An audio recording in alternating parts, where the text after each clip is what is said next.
Hello everyone, this is Ronnie from the UK Fruit Fest. Get some good light here. Yeah, we're doing okay. Let's talk about sugar because everyone's against sugar now it seems, or a lot of people don't like it. And the ironic thing to me is that a lot of people that still consume sugar are really against sugar, whereas I don't really ever consume refined sugar, but I'm not negative about it. And it's funny because I was I go to a Toastmasters group, which is public speaking, and someone gave a talk the other day, and it was basically a kind of anti-sugar talk, and you could kind of feel like most people agree, like there's sugar's bad, and a lot of people think sugar's bad, and then some people have these conspiracy ideas about the sugar industry, like Big Sugar has been paying off scientists and all this nonsense. It's just completely bunk. And my stance on sugar, I don't consume sugar apart from maybe every now and again I've had like a drink or something that had sugar in it. So I have had a few things like that, and I might have had a few slip ups here and there where I've had something that was a fruit snack or something that had sugar in it or whatever. But apart from that, the sugar that I consume is from fresh fruits. Vegetables have a little bit of sugar probably. I don't consume honey or anything like that. But yeah, that's the sugars that I consume, and people really are against sugar, and I would like to point out the nutrients or the aspects of people's diet that is much worse than sugar for your health. So people talk about sugar being bad for you, but what is sugar connected to in terms of disease or illness?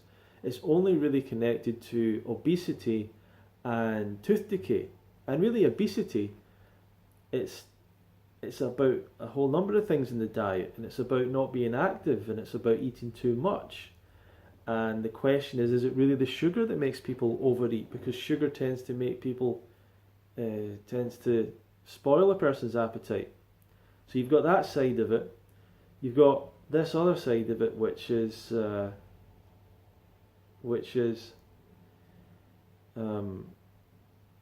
tooth decay. Sorry, and tooth decay is a real issue, but more of an issue with refined sugar and dried products that have sugar in them, because it creates that kind of barrier on the teeth, that plaque, which is where the acids and everything can create damage to your teeth.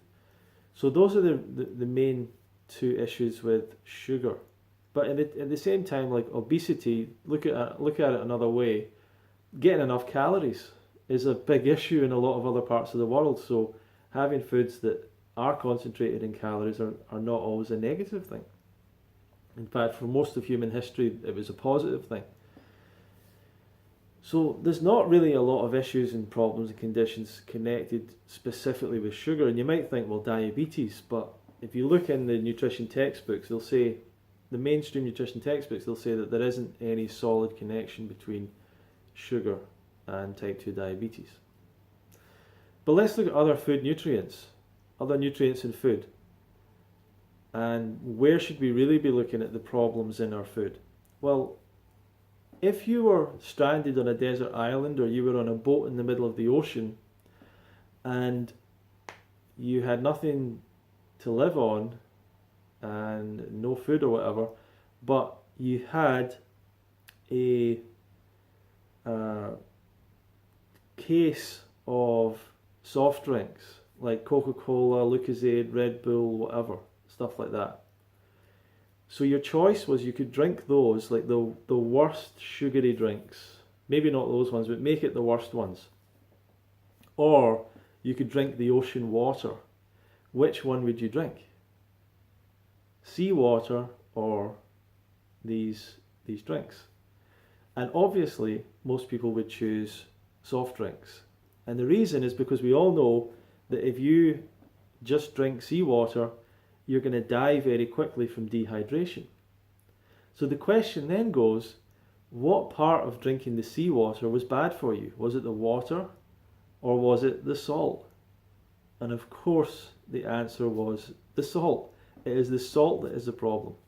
So salt is something we instinctively know dehydrates us and can lead to death. We know that instinctively. And yet, we don't ever put salt on the same kind of danger list as sugar almost. People are kind of aware that they should probably cut down on salt and that salt is a bit of an issue and things like that. But there's still plenty of kind of quacky health people out there saying that salt isn't a problem and you should eat more salt and crazy stuff like that, and that salt's a good thing. And then there's all these healthy salts like Celtic sea salt and all these things, but these are all the same thing. They're all salt, and salt is, for a start, is corrosive. When you put it in your mouth often tends to fill with saliva to dilute it so that it doesn't cause any damage to the different parts of the mouth. It adds incredible flavour to things, and I would suggest it's kind of addictive as well. But the body, we end up storing it. We end up storing a lot of water. If you want to lose weight very quickly, and you're someone that consumes salt, if you get rid of salt for like a week, you'll lose a lot of weight because it's just all water that you're retaining to process the salt. And salt is connected with more problems than sugar, absolutely, for sure. I think it's the number 2, or supposedly the number 2 risk factor towards disease and death and disability and stuff like that is salt. I don't know if it really, Dr. McDougall, various people have said that the salt gets blamed when it's actually the things that the salt is added to, and I wouldn't be surprised if that's correct. But we do know that salt is not a particularly healthy thing to consume, especially in large quantities, but it never really no one really worries about the salt. No one's put a tax on salt. No one's concerned about salt in children's food or anything like that, which I don't really understand. The second nutrient is saturated fat, and saturated fat is probably the most dangerous thing that people eat because it's connected with the biggest killer, which is heart disease. It basically causes heart disease, and this is not something that we can really question anymore. This isn't something that we can pretend that the scientists got it wrong. This is what a lot of the people that follow the low carb diets and things like that, they want to promote this idea, and they invent these conspiracy. As soon as these conspiracy ideas come out, like the big sugar industry paid off the scientists, like the industry of science or whatever, they can't just be paid off and then that's it. No one ever researches it again. Like, these things are continually researched, and when it comes to saturated fat, this has been researched again and again and again and again and again and again and again and again and again and again. It shows the connection between saturated fat and heart disease, type 2 diabetes, cancer, all of these kind of problems. So saturated fat, which is basically the fat from animals, but you could say oils as well, plant oils, is a major problem. It's a major problem. So there's those, and then so saturated fat, salt, and then animal protein. Animal protein is another terrible thing that people consume, much worse than sugar. All of these things are worse than sugar. And animal protein, the China study showed the connection between animal protein and cancer and various problems in people's diets. And some of the people that originally disputed the idea that saturated fat was bad, or was the problem, or the connection with heart disease, they disputed it because they thought the actual connection was animal protein. It doesn't really make a difference because it's all in the same foodstuffs. But animal protein seems to be bad as well for people's kidneys, because you're taking this super high quantity of protein that we don't really need. The body's having to break it down because we don't really need protein, we need the amino acids from proteins. So we break it down into constituent parts, but we still have to deal with all the excess. All the excess protein has to be removed. So we have to deal with that through the kidneys. And it seems like people who have a high protein diet are more likely to have issues with kidneys and things like that. So there's at least 3 nutrients that are much worse for us that we don't really tax, we don't worry about, but we're talking about sugar.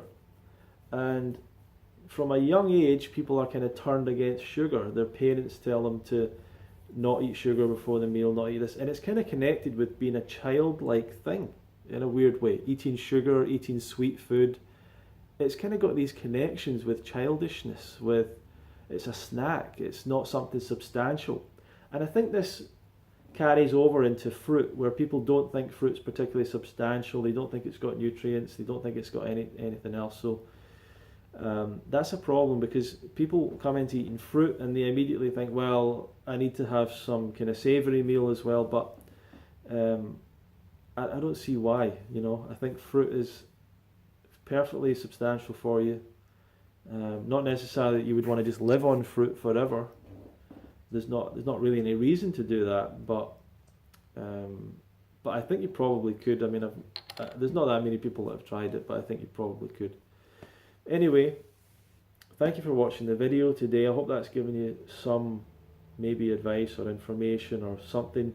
If you're interested in learning more about the fruit-based, fruitarian, raw vegan diet lifestyle, we've got a fruit festival in the UK coming up at the end of July, the last week in July, and we have a competition right now. If you would like to enter the competition, you get a chance to win a free ticket.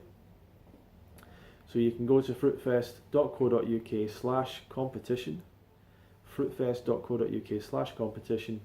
You can enter your details there and you'll get a chance to win a free ticket. If you're watching this video way off in the future, like in 2025 or something like that, then sorry, the competition probably isn't running. You can go and check and see if it's there.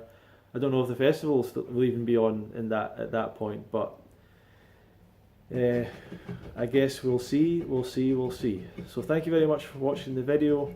We'll see you in the next one. Feel free to leave your comments and questions below.